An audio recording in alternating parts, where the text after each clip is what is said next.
बिस्मिल्लाहिर्रहमानिर्रहीम। अब हम रूट्स टेस्ट के बारे में बात करेंगे, जिसे हम कोशीज़ रूट टेस्ट भी कहते हैं। ये टेस्ट हमारे पास बेसिकली कब यूज़फुल होता है, जब हमारा जो जनरल टर्म होता है उसमें पावर्स हों like n raise to power n, ठीक है, एक्सपोनेंशियल्स हों या फिर कोई कॉम्प्लिकेटेड एक्सप्रेशन हो जिसमें पावर हमारे पास रेज़ टू n हो, राइट। तो हम इसकी स्टेटमेंट देखते हैं। स्टेटमेंट में बेसिकली हमें क्या कहा जा रहा है कि कंसीडर करें आप कि आपके पास एक सीरीज़ है, कंसीडर अ सीरीज़ ए सब n, ठीक है, और ये हमारे पास डिफ़ाइन हो रही है। हम डिफ़ाइन करते हैं, एक लिमिट को डिफ़ाइन करते हैं। Basically we define a limit को हम l कह लेते हैं, राइट। तो लिमिट हम कैसे लेंगे कि n हमारे पास इन्फिनिटी को अप्रोच कर रहा है, ठीक है, और जो हमारे पास nth टर्म है बेसिकली सीरीज़ का a सब n, इसकी हमने रूट लेनी है, स्क्वायर रूट नहीं लेना, बेसिकली nth रूट लेना है आपने, ठीक है। ये जब हम सिंपली लिखते हैं इसको तो हम स्क्वायर रूट को रेफ़र कर रहे होते हैं, बट इधर अगर आप 3 लिखते हैं तो ये क्यूब रूट हो जाता है, राइट। बट अगर आप इधर n लिखते हैं तो ये nth रूट हो जाएगा, इसे हम बेसिकली nth रूट कहेंगे, ठीक है। इसकी जगह हमारे पास कुछ भी हो सकता है, लाइक अगर 5 लिखा हुआ है तो ये 5th रूट हो जाएगा। तो आपने इसका nth रूट लेना है, और यानी कि हम क्या कर रहे हैं, अपने nth टर्म का nth रूट ले रहे हैं और उसकी लिमिट ले रहे हैं as n approaches to infinity. तो उसको हम l से डिफ़ाइन कर रहे हैं कि हमारे पास l है। तो रूट टेस्ट में हमारे पास कैसे हम कंक्लूजन को डिराइव करेंगे, अगर हमारे पास केस 1 आ जाता है, मतलब कि ये जो लिमिट हमने कंप्यूट की है ये हमारे पास 1 से कम होती है, तो सीरीज़ हमारे पास कन्वर्ज करेगी, कन्वर्जेस एब्सोल्युटली। और अगर केस 2 है हमारे पास, केस 2 के जो हमारी लिमिट है जिसको हमने l से डिफ़ाइन किया है वो हमारे पास 1 से ज़्यादा है, ठीक है, या फिर हमारे पास इन्फिनिट है, ठीक है, इन्फिनिटी के इक्वल आ रही है, तो सीरीज़ हमारी क्या करेगी, डाइवर्ज करेगी। बट इन केस 3 अगर हमारे पास l इक्वल आ जाता है 1 के, तो ये टेस्ट हमारे पास क्या है, ये इनकन्क्लूसिव है, इनकन्क्लूसिव। बेसिकली इससे हम इसके कन्वर्जेंट या डाइवर्जेंट होने के बारे में कुछ नहीं बता सकते और हमें कोई दूसरा टेस्ट यूज़ करना पड़ेगा, राइट। तो अब ये वर्क कैसे करता है हमारे पास, इसके पीछे हमारी इंट्यूशन क्या है। बेसिकली रूट टेस्ट जो है वो चेक करता है average exponential growth rate, average exponential growth rate.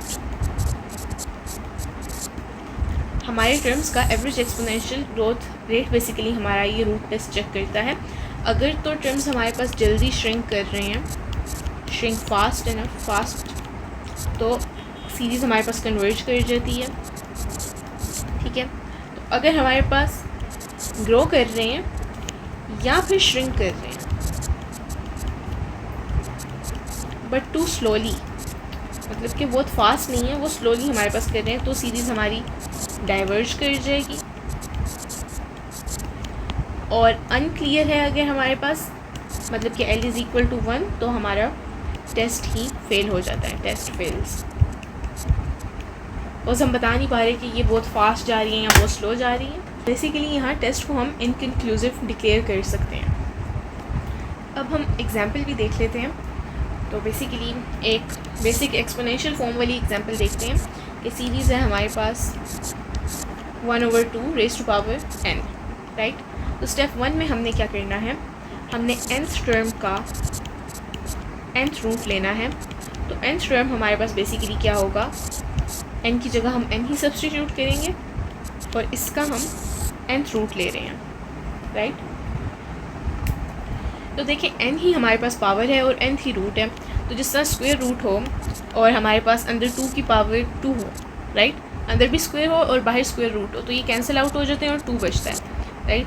तो इसी तरह हमारे पास ये n और nth पावर nth रूट और nth पावर कैंसिल आउट हो जाएगा, तो हमारे पास 1/2 बचेगा। अब 1/2 हमारे पास ये आ रही है लिमिट, ओके, और ये हमारे पास है लेस देन 1। तो हमने क्या कहा था, लेस देन 1 जब हो तब हमारी सीरीज़ क्या करती है, वो कन्वर्ज करती है। तो हमने यहाँ पर बता दिया कि ये कन्वर्ज कर रही है। एक और एग्जांपल हम देख लेते हैं, ये हम डाइवर्जेंट केस की देख लेते हैं बेसिकली। तो जब हमारी सीरीज़ है फॉर एग्जांपल 3n, अब देखें इसका आपने nth टर्म लिखा, राइट, और इसका nth रूट ले लिया, तो अब ये हमारे पास 3 के इक्वल आ रहा है, बट 3 हमारे पास 1 से बड़ा है। तो ये बेसिकली L हमारे पास is equal to 3 which is greater than 1। तो सीरीज़ हमारी क्या कर रही है, सीरीज़ हमारी डाइवर्ज कर रही है, डाइवर्जेस। अब हम एक और एग्जांपल ले लेते हैं। बेसिकली इसमें हम कोई मिक्स्ड एक्सप्रेशन लिखते हैं, लाइक अगर हमारी सीरीज़ है n divide by n+1 raise to power n, इसमें भी हमने सेम काम ही करना है बेसिकली कि nth रूट हम लेंगे nth टर्म का। तो nth टर्म में तो बेसिकली हम n की जगह n ही सब्स्टिट्यूट करेंगे। तो अब देखें ये n ओवर n+1 हमारे पास बचा। अब अगर हम इसकी लिमिट लें as n approaches to infinity, तो पहले केसेस में आप कहेंगे पहले क्वेश्चन में हमने लिमिट क्यों नहीं दी, बिकॉज उसमें हमारे पास देखें n बचा ही नहीं था। 3 इज़ बेसिकली 3 में अगर हम लिमिट लेते हैं तो ये हमारे पास 3 के इक्वल ही आना था ना, तो इसमें nth टर्म था ही नहीं, इसलिए हमने ये लिमिट वाला प्रोसेस नहीं किया, बट L के इक्वल हमने लिखा है। तो बेसिकली हमने लिमिट ली है, लेकिन वो स्टेप को अलग से लिखने की ज़रूरत नहीं थी, बिकॉज n हमारे पास था ही नहीं इसमें, ठीक है, n कैंसिल आउट हो गया था, बट इसमें कैंसिल आउट नहीं हुआ हमारे पास n। तो देखिए हमारी जो लिमिट है वो हम लेंगे अब, limit as n approaches to infinity, right, of n over n+1। तो ये हमारे पास 1 के इक्वल होती है, और 1 जब हमने कहा हमारे पास लिमिट आ जाए तो बेसिकली वो टेस्ट हमारे पास इनकन्क्लूसिव है, इनकन्क्लूसिव।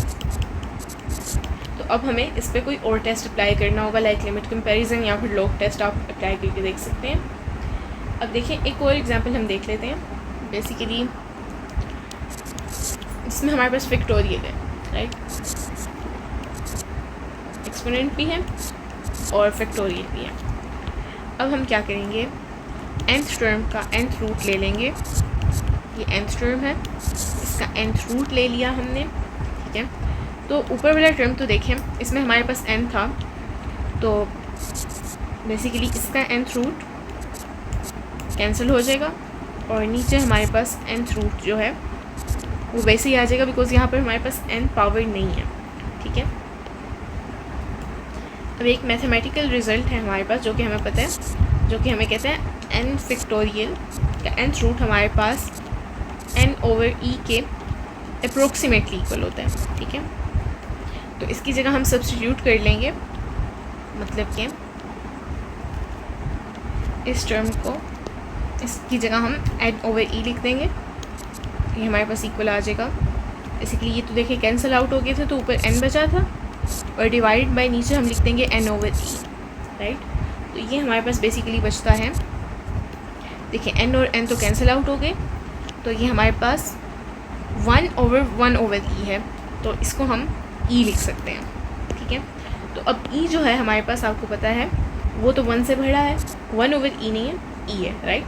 तो ये हमारे पास 1 से बड़ा है, तो सीरीज़ हमारी डाइवर्ज करेगी, डाइवर्जेस, ठीक है। तो अब हम कंक्लूड करते हैं कि रूट टेस्ट को हमने यूज़ क्यों करना है, जब बेसिकली टर्म्स में हमारे पास रेज़ टू पावर n हो, या फिर लाइक कोई कॉम्प्लिकेटेड हमारे पास एक्सपोनेंशियल स्ट्रक्चर हो, ठीक है, या फिर जब रेशियो टेस्ट जो है वो हमारे पास बहुत मेसी हो जाए, तो हम रूट टेस्ट को यूज़ कर सकते हैं, ठीक हो क्या।